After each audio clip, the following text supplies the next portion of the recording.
Hello guys and welcome back to another video here on my YouTube channel. Now today's video, it is a January transfer window special. I'm going to talk about all the players that we've brought into the club and also talk about the players that have left the club. But before I start guys, can we make sure we smash that like button? The more likes I get on my YouTube videos guys, the better the video does. It reaches out to a much wider audience. So please can we smash that like button and also drop a comment down below your thoughts on the players that we've brought in and also the players that have left the club during this January transfer window. So let's talk about a position firstly which we didn't really recruit in. I've been very vocal about it on my videos with that we needed a centre half.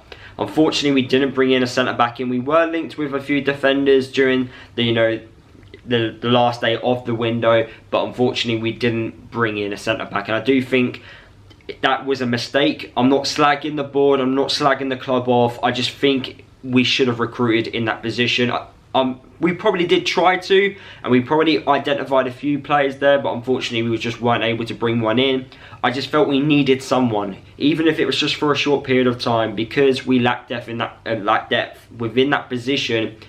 I just worry, because if we get a few injuries like we've had already in the last 2 seasons in those positions, it's gonna affect us at some point. I would rather have someone who may become a really good player at Luton in a few years time, fill that position over someone who doesn't play that position at all. I don't want a fullback playing as a centre half. Sometimes we can get away with it, sometimes we just can't, and I just really hope it doesn't cost us going forward. I love the football club, I love what the owners have done at Luton, and I understand that finances, they have to be put first. I get that, but we do have the budget for a centre half. We definitely do. If I had the data in front of me and I had the the budget available to bring in a player in, I would do the research and try and find one. But unfortunately that isn't my job to do, and I just really hope that this doesn't affect us going forward from now until the end of the season. I know Bradley's slowly returning back as well, which will be a massive bonus because we need depth, like I've said. But yeah, I do have a few concerns in that position, but hopefully, like I've said, it doesn't affect us. But let's talk about defenders that we have brought into the club. Cody Drama from Leeds United, highly rated fullback, fantastic on his debut against Cardiff, and yeah, I can't wait to see more of him in a Luton shirt. Really good tackler off the ball, good at his passing, he's always looking to get forward as well, and we also beat a lot of championship clubs to get him into the club. So I do think that is a good ideal replacement for James Bree. Might as well talk about James Bree now. He has left to go to Southampton to join Nathan Jones. I wish him all the best. He's done really well at Luton, rarely missed any matches for the club, so I do wish him all the best. We got some money for him considering he was on the last 6 months of his contract. We made an agreement with James Bree to cut his deal short at Aston Villa to come and play for Luton, play regular football, use Luton as a stepping stone, and if a club come in for you, then yes, off you go. I understand that, and fair play for James Bree. He done really well at Luton, and I respect that. A lot of chances were created down on the right side by him, and yeah, I wish him all the best in the Premier League. Talking about Premier League, we have signed in a Premier League defensive midfielder, Marvellous Nakamba. Really looking forward to seeing him play. I've spoken to my Aston Villa mate, and he doesn't believe he's Premier League quality, and if you actually look at the games he played in the Premier League, just watching highlight videos and stuff, you can understand why they don't think he's Premier League quality, but championship wise, probably one of the best in the league. Before Aston Villa, he was really good. He was good in the Netherlands, good in Belgium, and now he's come over to England. Maybe he hasn't set the world alight, but I can see him being a really good addition in the championship. Defensive midfielder, breaking up the play, passing.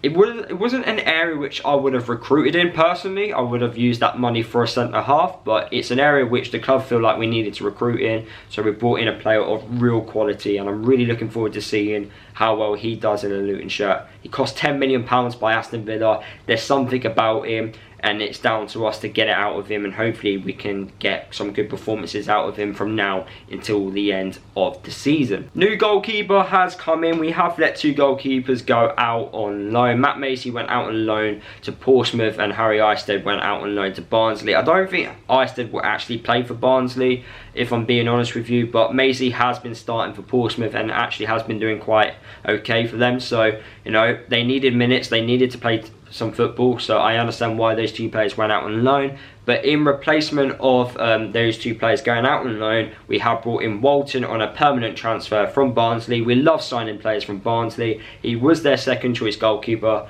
He has played actually quite a lot of football being a second choice. He was a massive part of their promotion from League One to the Championship when they last got promotion, and he also did play half the season in the Championship when he was at Barnsley. So, you know, hopefully he can provide competition for Ethan, but I can mainly see Ethan being the #1 goalkeeper from now to the end of the year, and maybe Walton being more used in the second season, in the new season after this one. So yeah, it'd be interesting to see what he can do. Good shot stopper as well.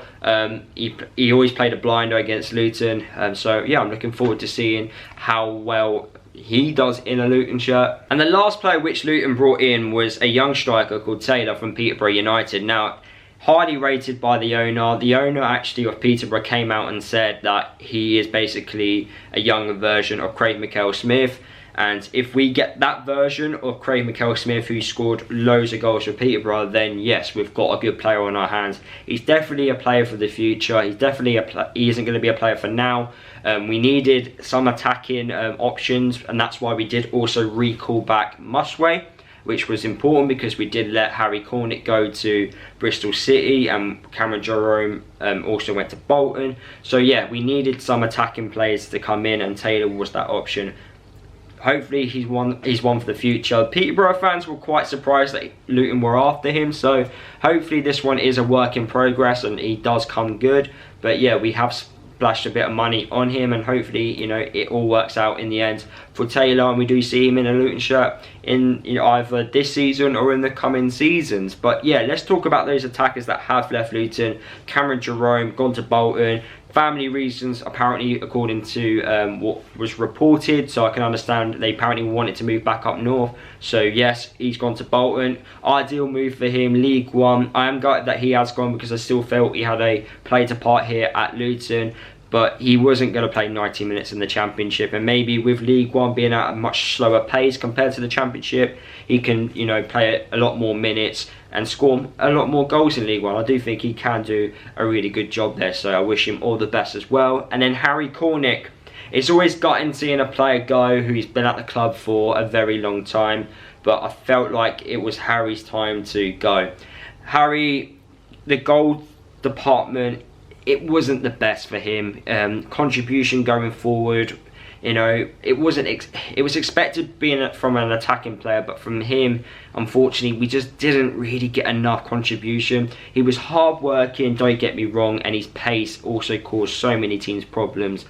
But unfortunately, that cutting edge in front of goal was something that needed to improve. And now, being at 27 years old, I just don't see him scoring 20 goals a season. I don't see him getting 20 goal contributions. He was offered a 3.5-year deal at Bristol City. That would take him till he's at least 30 years old. So I don't think you can say no to that. And I don't think we would have offered him a 3.5-year deal. In fact, I would have been quite annoyed if we did. So I felt like it was time to part ways. You know, he's been at the club for a very long time, back-to-back promotions.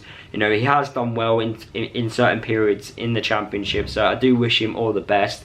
And yeah, go and smash it at Bristol City, Harry Cornick, but obviously not against Luton. Let's talk about the other attacking player which we have recalled back, and that is Musway. He was on loan at Fleetwood for the first half of the season. He did score a few goals, but I don't think he set the world alight at Fleetwood, especially that what the message is coming from their supporters.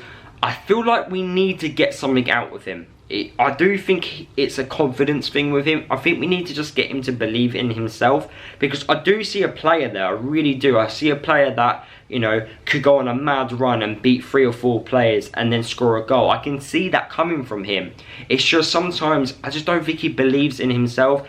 When you watch like the videos from his days at Wycombe, when he was on loan at Wycombe, he was brilliant. Like, you saw a really good player who could cause us so many problems, but unfortunately we're just not seeing much of that, especially at a consistent rate. So hopefully we do see more of that from now to the end of the season. I'm expecting him to be used as well, and you know, I feel like if we've got a manager who is going to do that, Edwards is the man to get the best out of him. So hopefully, you know, Edwards can have a crack at trying to get the best out of him. Nathan Jones did try, didn't succeed, but hopefully maybe Edwards can work some magic. A strange move did happen during the January transfer window, and that was Ed McJanet. He left Luton Town. He was a development player for Luton, hasn't made a first team appearance yet, and he actually went to Italy, Serie A team, and I'm shocked. It's a strange one. I don't know. Like, we knew Ed McJanet was doing well within the youth development side, but in terms of how close he was at making a professional appearance for Luton, it's a different story. I don't know how close he was in his development. I also think the Italian league, the quality over there, it's definitely not as good as it is in England. But still, he's gone to Italy, he's, you know, experimented going abroad. We've seen young players from England go over to foreign countries and try it abroad and try a different approach, and that's where he's thinking of doing. So wish him all the best. Maybe it's one that could come back to bite us, I'm not too sure, but you know, who was to know he was good enough to play for Luton? It's a weird one, you know. I don't know how close he was, you know, at being a regular championship player, so maybe it was the right decision in the end. And finally, the last player which we are going to talk about is Glenn Ray. Glenn Ray has been suffering from a major injury which he sustained last year when he was on loan at Wigan.